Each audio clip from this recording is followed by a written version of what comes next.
So what's going on, everybody? It is your boy Questex coming back at you with another political video. Shout out to the LDBC political viewers, and shout out to my brother Santee Walden, another LDBC political contributor. Shout out to Mike Sowell, the big brother, Big Mike. Love his political videos. I'm glad he's back doing them.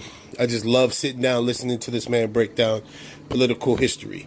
So let's get into something that was very interesting. I was watching, or I was rather reading an article.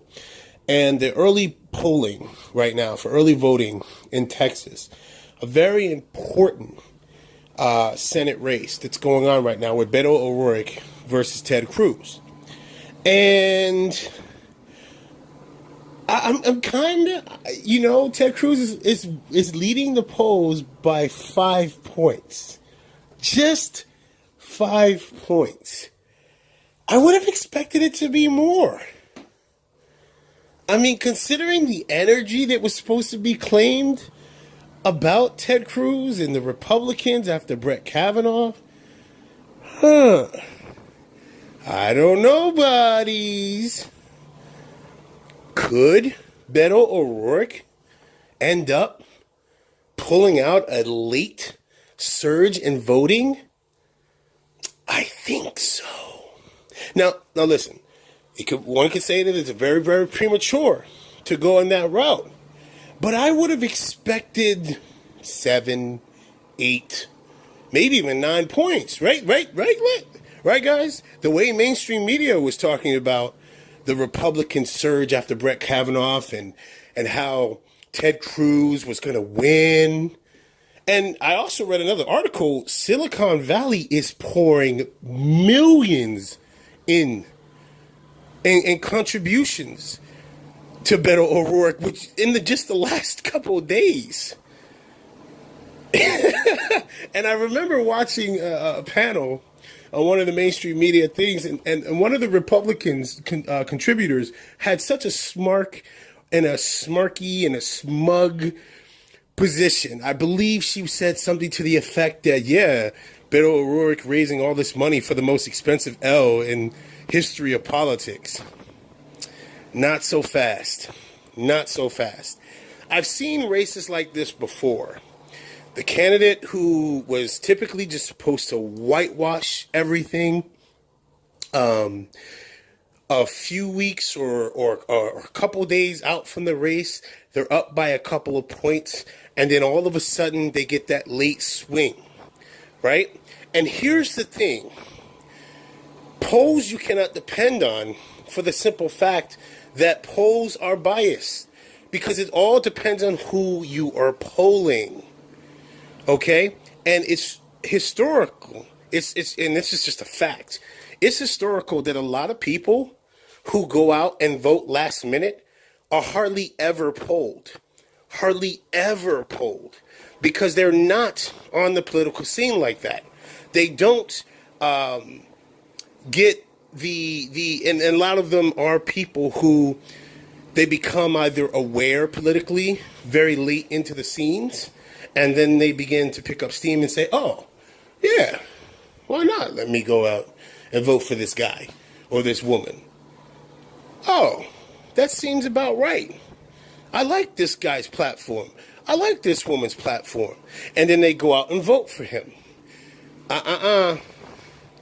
You Ted Cruz supporters, you Republican surrogates who are so sure that Texas is a lock for Ted Cruz. I don't think so.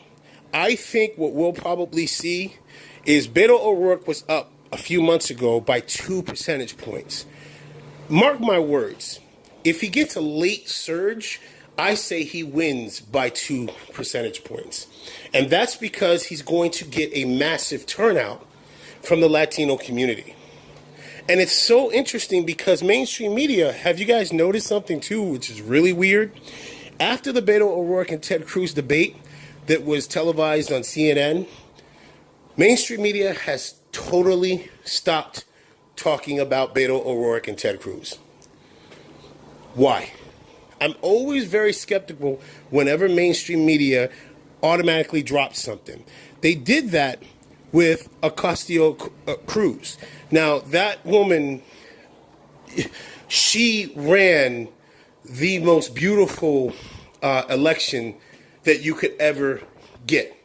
Okay, oh, not Cruz, I said Cortez, Ocasio-Cortez. Now, this is the woman who won, okay, and she's a progressive, a very, very strong progressive, and she unseated the Democratic favored, okay, the corporate Democratic favor in her district, and she's upseated him massively. And if you notice, any of the progressives who have won on the ticket this year, their polling shows them either neck and neck with the Republican or against a rival, a fellow Democrat, and they get late surges. Ocasio-Cortez, she got a late burst surge, which then just catapulted her to victory.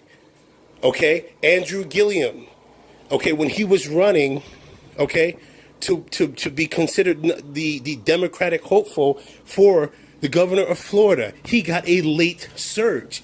Probably one of the biggest late surges they had ever seen. Made national headlines and news. Why was mainstream media caught off surprise? Because they stopped following the race because they weren't sure. Okay? After the Brett Kavanaugh situation, mainstream media, and I will never forget this, said and pretty much made it out as if it was a shoo-in for the Republicans to have this amazing energy. This amazing energy. This, oh, a red wave is now coming. Red wave is now coming. Now, I already referenced this in my prior videos, and I told you guys that the mainstream media doesn't know what the fuck they're doing.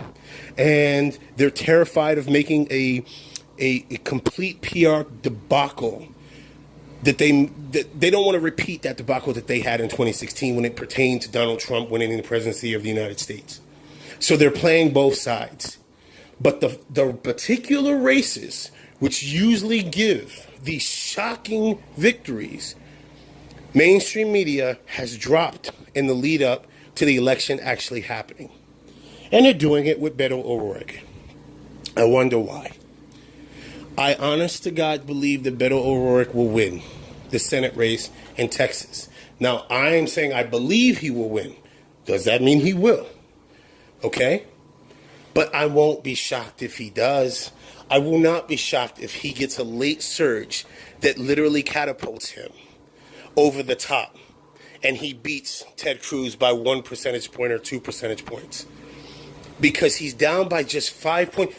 And keep in mind, okay, people, just a week and a half ago to 2 weeks ago, he was down by 7 points.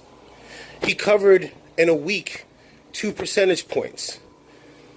We still have time to go before the midterms happen. Ladies and gentlemen, buckle up your seatbelts.